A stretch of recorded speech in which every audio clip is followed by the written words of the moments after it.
Matt, how are you going? I'm going well.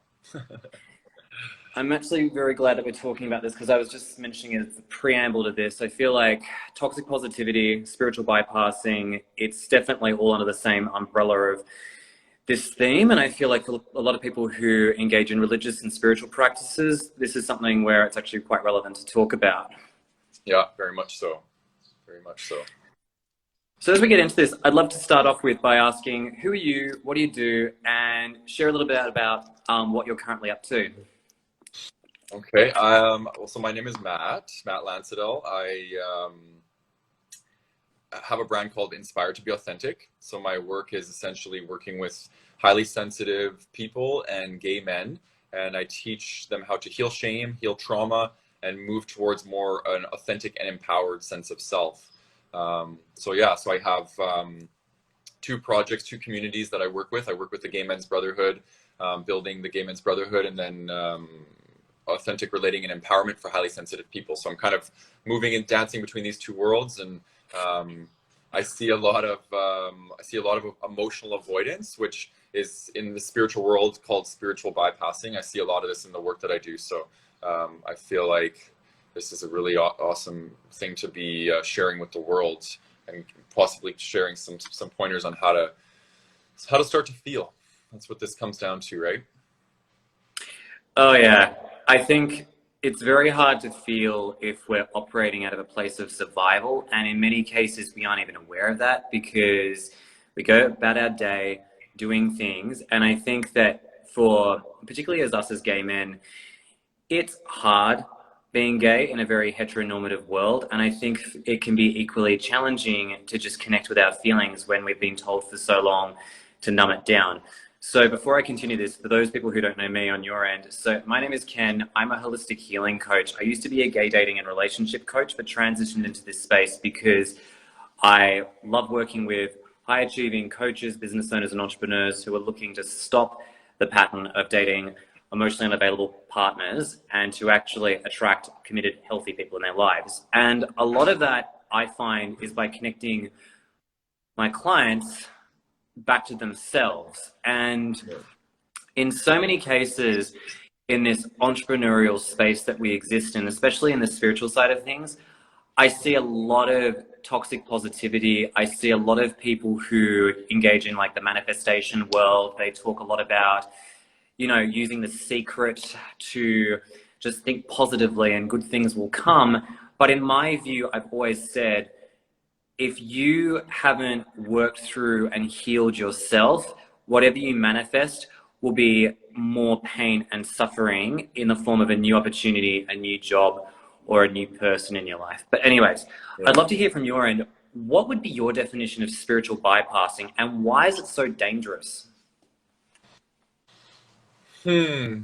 Well, I think spiritual bypassing would be essentially avoiding emotions, avoiding the things in life that we don't want to sit with. Um, you look at the spiritual journey, the spiritual path is about integration and about shadow and about light, right? Both get a seat at the table. And I think when we are so fearful of our shadows, we do things to avoid and bypass having to be with that, right? So that might look like addiction. It might look like repression or suppression, dissociation, numbing, any of these sorts of things. And in the gay context, and gay men, a lot of gay men are using sex as an escape, hookups, grinder, the pursuit, all of that as a mechanism to avoid and spiritual bypassing. And then, you have the traditional term of spiritual bypassing, which is that toxic positivity, that, only positive vibes are welcome here, that sort of thing. So it's like, okay, we're going to a retreat, everybody's spiritual, everybody's high vibration, low vibes not allowed here. That's kind of like the classic definition of spiritual bypassing, but it has a lot of layers, a lot of flavors for sure. Yeah, I'd agree with that. I'd agree with that. Yeah. I think to complement what you've said, it's I've seen in a more religious context, spiritual bypassing being a methodology where in order to get closer to God, people have had to not talk about some very severe things that they're going through, including physical, emotional, sexual abuse. And they're shunned for even talking about it because they're told, well, if you talk about this, that makes you a weak person and you're not going to be with God in the afterlife. And so essentially it can be a form of gaslighting because we're being told to disconnect ourselves from our intuition and to follow scripture in a religious context without really engaging with some of those very painful aspects of who we are. And I often see a lot of that manifest itself in chronic pain when people aren't able to listen to their body because they're so worried that if they engage in these negative thoughts, they're going to be damned forever. Yeah. Yeah, you see that a lot with people who've experienced trauma, right? And what you just described there, in my opinion, is dissociation, is basically cutting and severing the connection between the mind and the body. That's what dissociation is, essentially. And we become numb and we learn not to feel our feelings. And I think in our early years, this is a very adaptive and brilliant strategy because it's what we use to survive. It's a survival mechanism. So human beings were so brilliant and we're very adaptive. And but it hits a certain point when we're no longer around those traumatizing situations or people, and it becomes maladaptive because we're not feeling our feelings. And this is where we need to learn how to feel. We need to learn how to get back down into the body where we can have the experience of our intuition, of knowing what our needs are, of our truth, right? Our truth is in our body. It's not in the mind and in the stories and the conditioning that we tell ourselves. That's concepts of self. That's not self. So I think embodiment is key. It's so key. And that's the journey that I'm heading towards in my work, is really rooting into teaching people how to connect back to their bodies. And that's how you heal shame. That's how you heal trauma. And those are the two streams that I work with. So yeah, it's very important. Very important. I think it's funny you bring up like disassociation because I feel like, yes, I agree with you. It is a very powerful survival mechanism. And I also think it definitely outlives its usefulness for our happiness in the now, because I think many of us, when we were kids, we didn't really have much of a choice. We grew up in a very difficult environment where in many cases our parents didn't give us perhaps all of our needs, particularly emotional needs. And so if you're going to school, you're bullied, you have parents who are abusive in one form or another, disassociation is great, but it does mean that for many of us, we end up being very traumatized. We end up having real mind-body connection issues. I mean, from all the research I've seen, that's where we often see a lot of people who have IBS, digestion-related issues, have a lot of anxiety, depression, and these are just the body's natural way of saying, we are so disconnected right now. Can we please like reconnect ourselves? And I think one thing I often find myself every now and then is daydreaming. Like every now and then I'll just blank out for a little bit and I'll be like, whoa, I just spaced out for a second there. And when I do that now, I find myself just constantly thinking like, what's my body need me to think about in this particular moment? Or what am I missing when I'm interacting with people too? And I think that for many of us who aren't even aware of what's going on, we can just live our lives this way in autopilot, in survival mode. And I remember, I don't know about you, Matt, like there was a time when I used to be quite proud of being cold, robotic, and angry even at times too. Yeah. I was like, oh, I don't have any emotions. I'm an emotionless, rock. And I thought it was attractive to be emotionless. And oh boy, that backfired magnificently when it all came out of me like a volcano. What's your experience been like with that? Oh God. The reason why I'm laughing is because you're reminding me of my first relationship. I was with him for 8 years. Man, the poor guy had to put up with my repressed ass. I was so shut down and so avoidant. And yeah, it was pretty crazy thinking about it. And I didn't realize at the time that it was dissociation. It was me wearing my mask of being stoic. because I didn't want to have to feel my feelings. Right? I was an undiagnosed and unaware, highly sensitive person with an overactive nervous system. So my only way of coping with life and my traumas was to completely dissociate and shut off. And being in a relationship with somebody like that is very, very challenging, because I was that. Then I ended that relationship, and I got into two relationships after that with where I started opening my heart and becoming more flooded by my emotions. So I was more anxious on the spectrum, and these men were avoidant. So I got a taste of my own medicine, and it's very difficult dating an emotionally avoidant man. I'm sure you've lived both sides of the coin very much of that experience too. Yeah, yeah, Oh god, that relates so hard to my experience as well. It was very much like that for me. I was on the avoidance side of the spectrum, and then just enough emotion cracked me open like an egg, where I then all just started to come up, and I was like, damn, that's karma for you right there. yeah, And I think, to tie this into our lived experience, I think when it comes to being a gay man, I think that in many cases it's easy to be avoidant because I think a lot of us, for one reason or another, have gone through a lot of trauma. A lot of us don't really want to deal with the crap that's beneath us too. And so I think running away is easy. And it's so funny when we hear the excuses of people being like, oh, I'm a heartbreaker, or, I just don't think a relationship is for me. I value my independence, which, believe it or not, are actually very common things that we often hear, but often carry a very darker underlying message of, I don't want to deal with the crap that's underneath me because that's not what I'm here to do. I'm just here to pop in for a good time. I'll love you until I've had too much and then I'll run. And I think because we are a community without a lot of healthy role models, it's hard to practice regulation.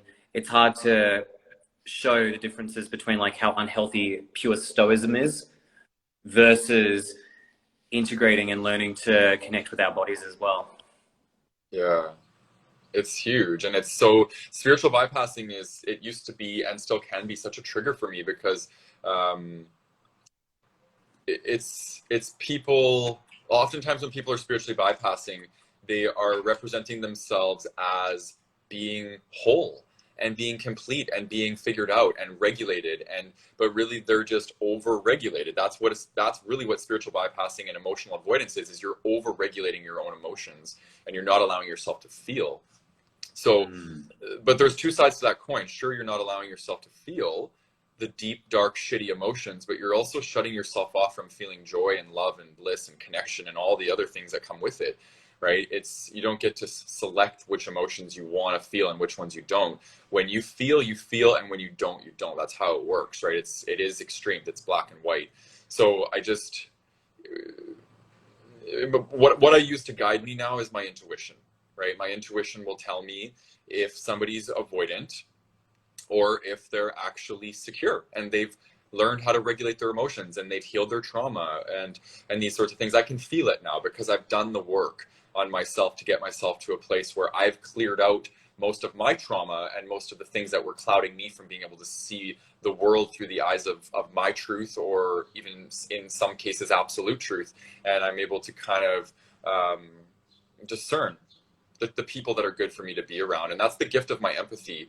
There's lots of things that come with empathy and being highly sensitive that make it really challenging to live on this planet. But there's also, with those things comes the beautiful gifts. And one of them is being able to be a bullshit detector.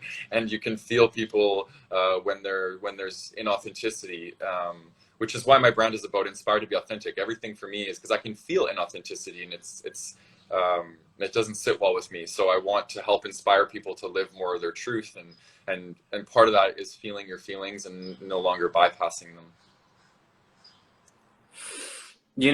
As you were describing that, I was thinking of two big things, which is, I love everything you said, but I also was thinking too about how, as we also clear out our social environment and we're more mindful of like the influences we have around us, it also, I think, makes us more clear of like who we can discern to be the healthy and the avoidant, the less disingenuous people, and also be connecting with more like-minded individuals. Because I think in many cases, our tribes, those people around us, have such a huge influence on the kind of people that we're connecting with at such a big level. Like, I remember when I wasn't aware of the narcissism in my family, oh my goodness, I was attracting narcissistic bosses, I was attracting narcissistic friends because they were familiar.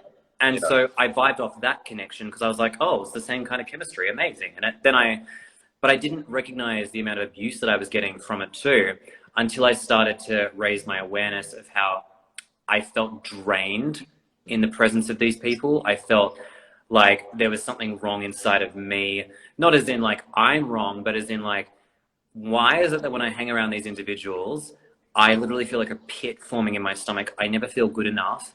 And then when I started to get to that level, I was listening to my intuition. I was like, wow, what a difference it is when you connect with fellow empaths who actually validate your experiences versus the people who are like this, where you can feel it. And it is a superpower because you're just like, whoa, like this individual, for whatever reason, does not make me feel good. I need to back away, which leads me to the second thing I was going to say, which is I think it's incredibly hard to go from that experience to then asserting boundaries to protect our energy at the same time too, because, you know, it's whilst you're obviously reorganizing our, you know, our lives, for our social groups, our lovers, our family, I think it's hard to cut those energetic cords and no longer take responsibility for other people's emotions. Mm.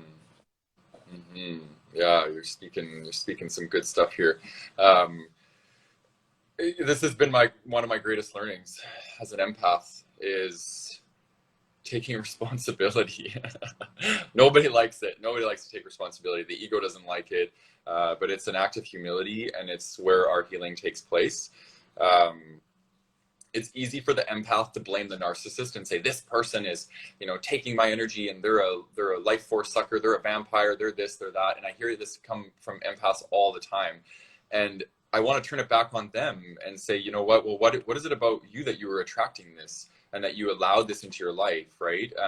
It's about taking responsibility for yourself, and those energetic boundaries are everything. We need to have energetic boundaries, because when we're an unhealed empath, it's like we have a hole in us, and that prong that comes in and fills it is the narcissist, because they're there to show us and teach us what we have not integrated within ourselves, which is usually worthiness and love, right, for self, and needing a savior or somebody to come in and save us, because we were usually wounded or traumatized as children because we felt everything and we didn't feel like we had somebody there to support us and love us. So we're always looking for a savior to come along and save us, and that happens to be the narcissist, you know, dressed up like the wolf or in sheep's clothes. And but if we want to heal from that, we need to first look at it. What is it about me that's attracting this into my life? And again, we can't get to that point unless we stop bypassing our emotions, because we need to feel our emotions to heal, and we need to heal in order to be able to look at why we are attracting narcissistic people into our life that take advantage of us and exploit our empathy, right? 100%. And to add to that too, I think it's equally damaging when we're starting to just get onto the brink of, you know, listening to our intuition, when the voices of spiritual bypassing come in, being like, you're too low vibe. You know, you need to be more positive minded. Why aren't you thinking about your partner? They're hurting too. And so that language, I think, to someone who hasn't got either a very strong mastery of their mind or even of their own intuition, will take that on board and just think that they're worthless. And so I think that in the language of spiritual bypassing, where we often are made, like, okay, for example, classic religious context, in a very spiritual bypassing narrative, you'd have man and wife, you know, in that traditional marriage framework, you know, to death do we part. And I think that when you're going off scripture and you're taking it to such a level where the priests around you are telling you that you're wrong for wanting to get away from this union, that there's something wrong with you, I think we ultimately end up blaming ourselves and thinking that, oh, well, if we give up this amount of pain that we're in right now, that makes us even more unworthy. That makes us mean that we're more unlovable, that we're a failure.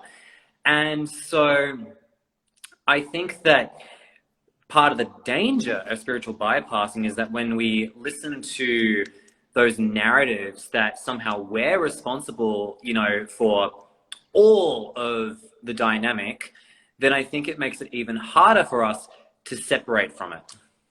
Mm. Yeah. Well, and that isn't that the story of the empath? Most empaths in their family systems when they were younger, they were the ones that were blamed for for the high emotionality in the family or the dysfunction in the family because they were the scapegoat, because they felt Mm-hmm. everything. They resonated in truth because empaths feel truth and they share that and they radiate that and they project that into the world. And people that aren't ready to see that truth, they reject them. So as empaths, we experience rejection from a very young age, usually within in our family systems, and then we get wounded from that, right? And we learn not to speak our truth, and we learn to hide aspects of truth, and that's when we feel like our worth gets impacted, and then we start seeking outside of ourselves for worthiness, which is the people pleasing and the codependency and all that, and it just becomes this dysfunctional, toxic patterning that we play out in relational dynamics. And it's a lot to heal it. It's a lot to heal it. I'm on this journey now. I've everything I'm talking about, I'm speaking from personal experience, and I'm coming out of an 8-month deep, dark tunnel of healing relational trauma that was experienced from a young age because of being highly sensitive and being empathic. And I was a master spiritual bypasser my whole life. I had every crystal, every book, every this, every that, and I would literally meditate, but my meditation was escapism because I didn't want to feel my feelings. And part of it was because I didn't know how to feel my feelings. I was never taught. I come from an upbringing where emotion regulation was non-existent. Emotional intelligence was non-existent. It was a lot of severing, right? Living up from here within my family system. So I've had to teach myself how to feel my emotions and how to be with myself in these underregulated and overregulated states, and teach myself how to move away from those and towards being with my feelings. And yeah, it's not a pleasant journey, but you know what? The end result of the journey is authenticity, is sanity, is sleeping better at night, is less conflict in your relationships, it's less addictive patterns. So much comes from it. And it's and then the biggest one for me is relationships. Like I have most of my life have sucked royally at relationships, even friendships, and now I'm learning the true meaning of what it means to be co-creative in a relational dynamic, whether that be romantic or platonic. Dignity gets a piece of the pie, and so does humility, right? Being the student and the teacher. And I think when we're traumatized and we become control freaks and we just want to be the teacher, we don't want to be the student, we don't want to practice humility. At least that's been my experience. So yeah, lots of juicy stuff there. Which I'm going to dissect because yeah, exactly. Bring it on. Oh man, that was great. I was just listening to all of that and I was thinking, there is so much in your journey that I really resonate with. And thank you for sharing that too, because I feel that your story, I think, is very relatable for a lot of us, because how many of us practice mindfulness, gratitude, learn all these things about how to, take better care of our awareness and being in the present. How many of us will say, oh yeah, I'm fine, and operate thinking consciously, I am fine though, like there's nothing wrong, and yet we're hiding a mountain of shame, grief, and pain beneath the surface, and it's really difficult. Like, I don't know what it would have been like for you, Matt, say maybe 8 months ago, how you would have described your relationship with your upbringing compared to how you have it now. You might be the same. But the reason I say that is because I think a lot of us, I've had clients who will say to me, I had a really good family, I've got a really good job, yet I'm sucking at relationships. And often when I look at that element, despite the fact that they may be very good with friends, often that's when everything starts to crumble, and it becomes quickly clear how much there's like elements of people pleasing. Despite the good practices that they're doing, it's just covering up a lot of the crap that they haven't decided to process through. That the miracle morning that they're having in the morning is literally just them to be productive and just to ignoring all this shit that they had to deal with last night from an ex who was abusive.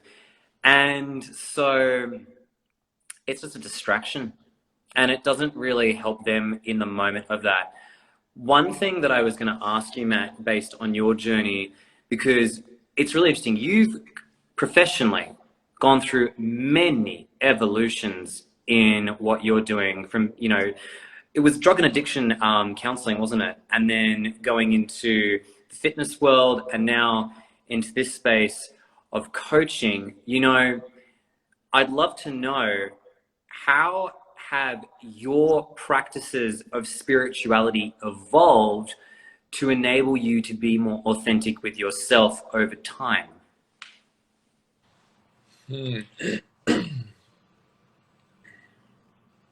Well, I think now that I think about it in retrospect, as a therapist, as an addiction therapist, I was pretty closed off.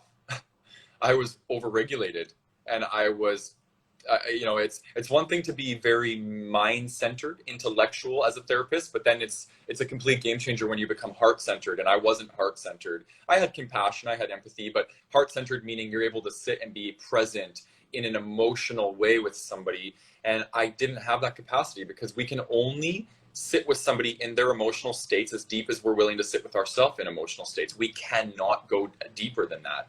And so my evolution was, I took a break from addiction therapy, and for 5 years I needed to move through a bunch of stuff. So I chose a lighter profession. I did fitness and nutrition coaching while I was doing my spiritual path alongside. And then just 2 years ago, I got back into doing what I call life coaching now, which is very similar to what I was doing before, which is working with trauma and shame. And it's been a game changer. My whole style of therapeutic work has changed.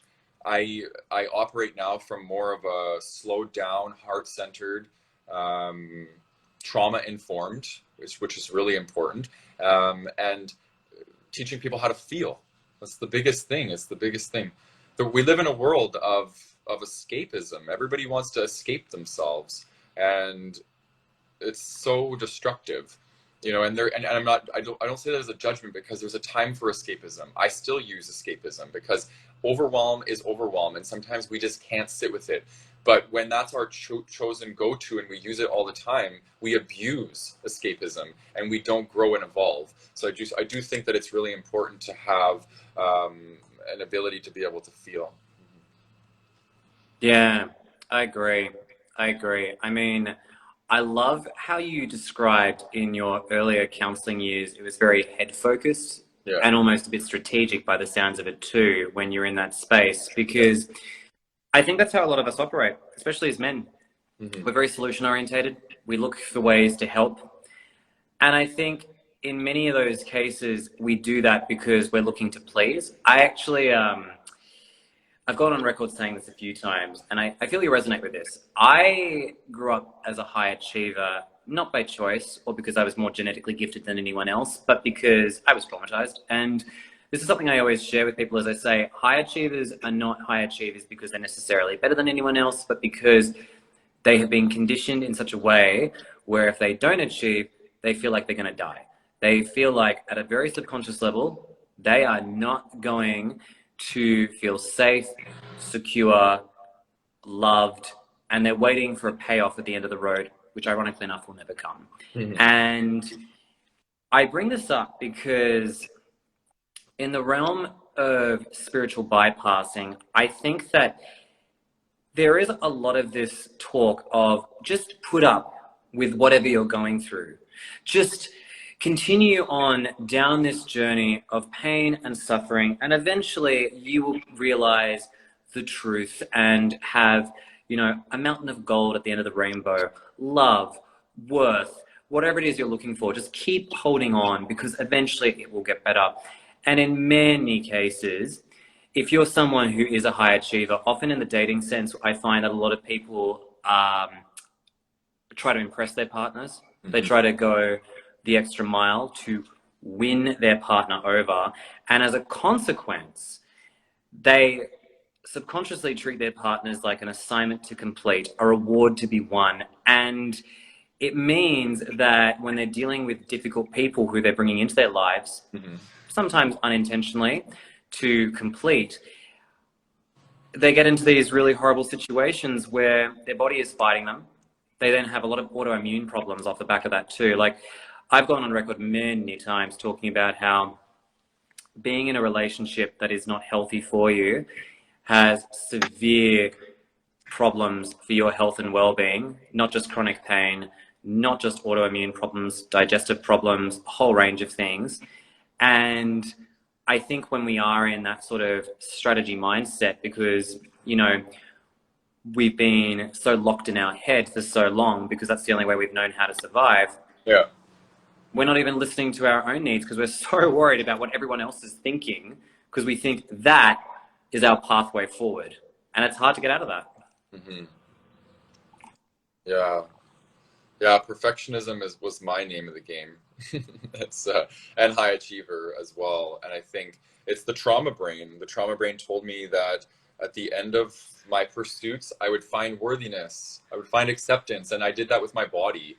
I was like borderline somatic narcissist for many years because I was like hustling for this really amazing body in fitness. I put so much pressure on myself, and you know, the only time I'd feel worthy is if I was getting likes or seeing the reflection in the mirror. And I left for Asia and spent almost a year over there healing this aspect of myself because my relationship to perfectionism and performance for worth was so toxic that I was unable to see my own brilliance and intelligence just for as it is, you know what I mean? Beingness. And I think that's the integration of what I'm working on now is as I've learned how to feel my feelings, I'm integrating this more, I use the term feminine, divine feminine energy, but it's more yin energy, right? Slow down, compassionate with self, gentle. I'm learning how to integrate this part of the divine circle, right? Half of it. I've been operating with 50% of my divine circle for most of my life, and now the other half's coming in, and it's like, man, if I've achieved all the things I've achieved in my life operating at 50% capacity, it's pretty amazing what I can achieve now that I'm bringing in this more feminine, slowed down version of my divinity. So yeah, I 100% agree.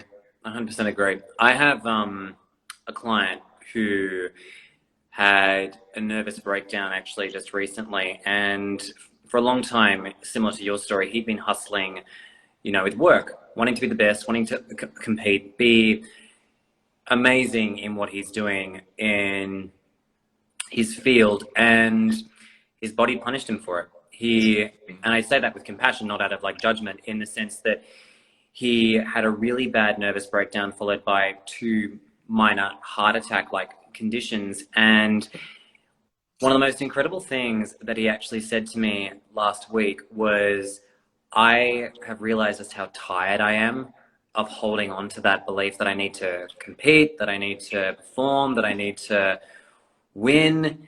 And he said, I actually just want to rest, and I'm going to find ways to allow my body to lead me in the next few months to really make me feel good.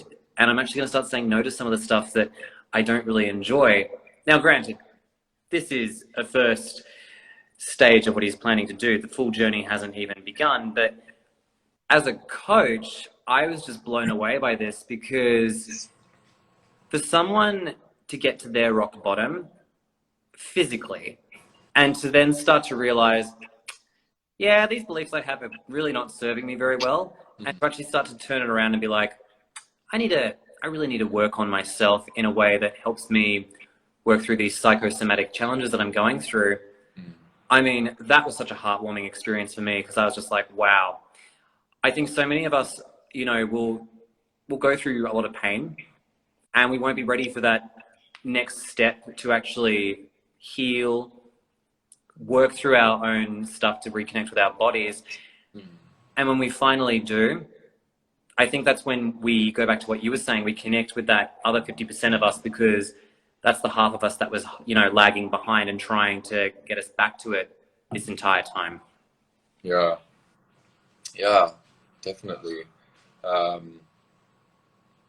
want to make a point before the end of this live to speak, and again, like, I represent empaths and highly sensitive people. That's my work, and gay men.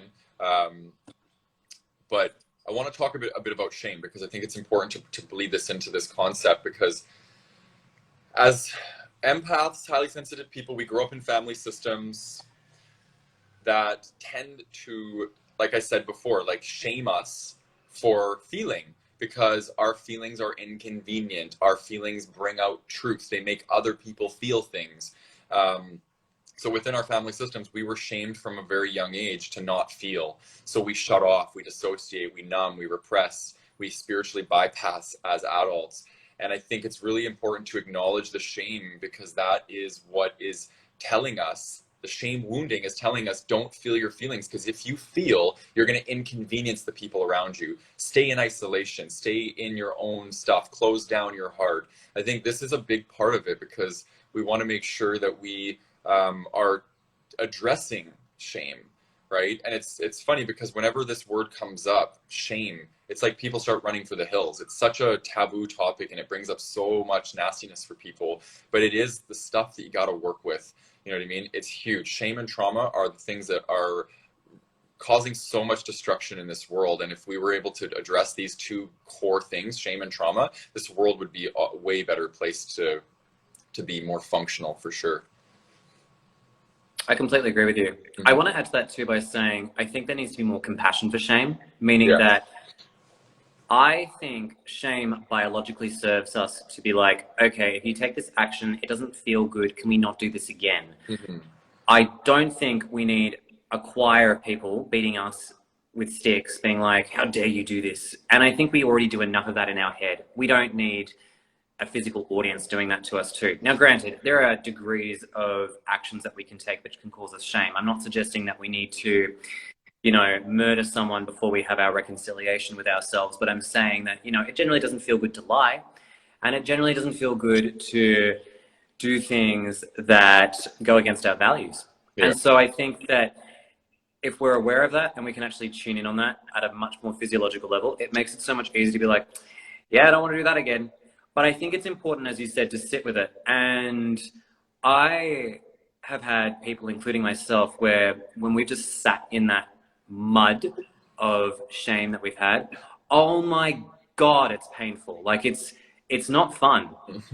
And it's necessary too, because that reconciliation that we have and learning to realize we're not a bad person for feeling this way. In fact, if anything, we're actually improving ourselves by realizing why we did what we did at the time, how it doesn't feel good and we don't want to feel this way again, and how we can also learn to forgive ourselves for what we did in the past. I see so many people who have what I call reactive abuse in relationships, where they act badly in toxic dynamics and they blame themselves. They think, I was violent, I was crazy in that last relationship. And it's like, yeah, because you're in a bad environment. Doesn't mean you're a bad person. Yeah. And I think just learning to sit with that and actually just to take, I think, the morality out of it too, like the good and the bad, and just be like, you're just a human being going through a very human experience. It is okay to screw up and to realize why it doesn't feel good for you. Yeah.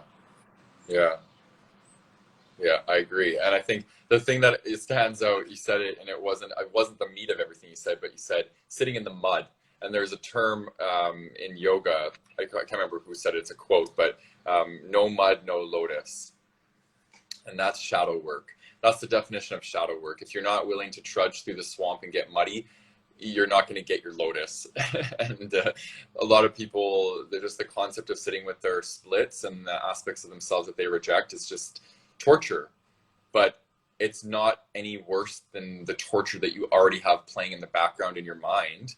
That's all the self-doubt and all the self-loathing and the self-hatred. It's all there. You're just connecting with it so you can release it, right? So shadow work is a game changer. It's changed my life. And that's the opposite of spiritual bypassing, is shadow work, is going there, going to those places and meeting your shadows. And, you know, oftentimes people think that shadow work is about, you just take your shadow and you extract it and it's gone, but it's actually a process of self-acceptance. You literally meet these parts of yourself that you split from, and you say, hey, come on back to the table, I want to welcome you back. And then you integrate, right? So the shadow's still there. The things that you may have not liked about yourself, they still are there. You've just changed the relationship you have with those things. And so yeah, I can't speak enough about shadow work and how much of a game changer it is for people. Yeah, I completely agree. The one thing I'd add to that too is, and this is a me thing, look at me going through my own shadow stuff. I have, I suppose, a thing around some of the terminology and naming of these things. Like, for example, sometimes when I think we hear of like the divine feminine, the divine masculine, shadow work, self-love, they're buzzwords that often I feel don't allow people to properly understand why they're so important. Like when I think of self-love, I just say it's reparenting yourself. It's really treating yourself with kindness. Shadow work is actually just getting comfortable with the uncomfortable feelings you have and realizing they're messages and clues for you to work through. And I think the only reason I bring this up is because I think we can have real ego responses to some of these practices, being like, oh God, I don't want to touch that because that's, you know, that just feels so weird, that feels so wrong. But I think that the key part of that is just being like, as you said, like, you know, when we talk to the various parts of ourselves, in this instance, me talking to my ego, being like, yes, I know we have a thing about some of the terminology of this, but look at how good it has been for bringing us personalities back to the table to accept that this is actually okay, that I can have a moment like that where I'm like, this is a bit strange, and just go, yeah, that's just my ego having a response to that particular, you know, language. And it doesn't feel like it's a big deal when you really think about it. Yeah. Yeah. Hey, I can't say I don't disagree with you, because all these buzzwords are thrown around constantly. And I first heard the term toxic positivity, I had almost like a visceral resistance to the word, because I'm like, what's wrong with positivity? Yeah, I Why do have we the have same thing. why do we got to shame positivity? But it's you know, it's just different ways of inviting people into a process that and helping them understand it. And if a buzzword brings somebody into more consciousness and more self-awareness, hey, I'm all for it. We need more of it on the planet. I completely agree with you. I Mm-hmm. completely agree with you. And I think where I'm also going with this, to wrap this up, is I think we need to be, as people, more discerning of who we follow, who we allow into our world to influence us, because as much as it would be lovely to have it love, light, and rainbows, that's not the reality of it. And I think that, you know, what you're doing and what you've shared today, Matt, which I'm extremely grateful for, is allowing people to see the messy parts of who we are, and just realizing, hey, we've all got these messy parts in us, and that if you think that manifestation, that even other areas of your life are just going to be hunky-dory into the middle of the night, we're all going to be great, you're kidding yourself, and it's just going to hurt you more than anything else. Yeah. Yeah, I agree. And that's why I share the way I share. And I think for some people it's very off-putting, and some people love it. But at the end of the day, I do it because I think I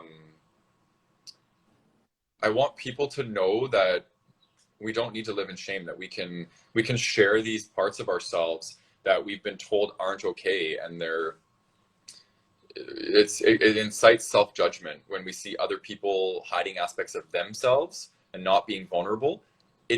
It energetically tells us that it's okay, not okay to be ourselves. So vulnerability is a game changer. It's how we share with the world that it's okay to show up in your truth, whatever that truth might be. And I think that's how I've done a lot of healing actually in my life, is just by speaking some of my truths that for many years I hid. I hid those aspects of me, and they were shadows. And the way of bringing my shadows into the light has been sharing them in connection and by being self-expressive. So I encourage people to be inspired, to be authentic, and start speaking your truth and sharing it with people, and obviously in a safe setting. It's taken me a long time in sharing to get to where I'm at, where I can share publicly, like even on my YouTube channel and stuff like that.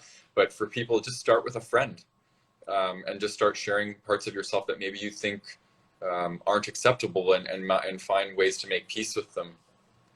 Yeah. I agree. I agree. And I think that should be in for things that not only we've done, but also things that have happened to us as well. Yeah. Because I think sometimes a lot of the shame we have is not just our own actions, but also things that have happened to us that have made us feel unworthy and unlovable. And I think until we can reconcile that, we just attract more of the same into our world. And it's not to say that we need to just wipe all of that away. It's about honoring, shedding light on some of those things. I mean, without going into like internal family systems therapy and the theory behind that, I think just learning to be more accepting and loving of ourselves in things that have happened to us and things that we've done, so that way we can actually bring ourselves back together and bring that authentic version of us to the front. So that's the driver of our person roaming around. So yeah, Matt, thank you for joining me today to talk about the dangers of spiritual bypassing. That was good fun. I was going to say, just to wrap this up,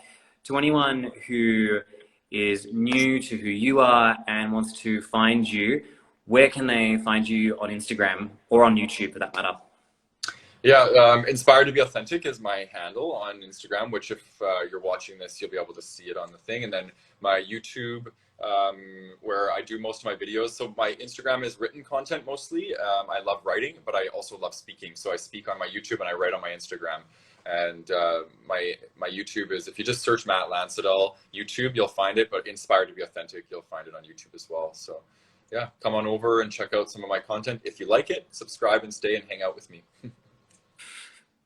I think that's a very good invitation. And then for those of your audience who are finding me for the first time, my Instagram handle is ken.reed.co. And I mostly talk like I'm on a TED Talk stage, but if that entertains you, great. Other than that though, Matt, thank you so much for joining me today. I hope that you have an amazing rest of your evening, and I will upload this now onto IGTV, and I will share this obviously with you and your audience very soon. So yeah, hope you have a great night. Thank you very much, Matt. Thank you too. Actually, one thing is we should tell them about our, if you liked our vibes, we have a podcast episode on people pleasing, which I think a lot of people that are in this realm of bypassing also use people pleasing as a strategy. So they would find value in that as well. So I completely forgot about that. You're absolutely right. Not that don't get me wrong, I love the episode. That was a lot of fun. I completely forgot about its relationship with what we were talking about today. And I think you're absolutely right. That episode was a lot of fun to record. Yeah. And I think that the themes of upbringing that we've talked about today will have huge parallels in that episode that we did too. So yeah, 100% agree with what you said. It's on my YouTube channel. You'll find it there. If you go to my YouTube channel, Ken and I are on there. So like and subscribe. Yeah. Yeah. Cool. Well, yeah, thank you so much. I always enjoy talking with you. You're very stimulating for me, and you bring out the best in me. So thank you for that. That is, honestly, thank you so much for saying that, because truly, I really appreciate that. And honestly, having conversations with you and meeting more people like you who are part of this tribe of mine excite and uplift me. So it's just really, really wonderful to connect with people like yourself too, who are going through this journey. Because the last thing I'll say is, the last 8 months, I've obviously not seen it all, but I've heard bits and pieces of it, and I know how challenging it has been and what a roller coaster ride it has been. And the way you've worked through that has been beyond inspiring and just so cool. And I think that with every major trough, there's usually a lot of growth to happen off the back of that too. And I'm excited to see what breakthroughs this has for you. I already know you've had a few recently, but I think that it's just at the precipice, and there's some really beautiful things that are yet to come for you too, Matt. So I'm excited to see what comes up next. Thank you. Yeah, me too. It's a roller coaster ride, and I'm on it. So let's do this. I feel the same way, especially after the last 3 months for me, where I had like an existential crisis. But anyways, I'll let you go. Matt, thank you so much for your time. Thank you to your audience, and very much looking forward to uploading this today. Awesome. Okay, we'll be in touch soon. Sounds good. Bye, Matt. Ciao.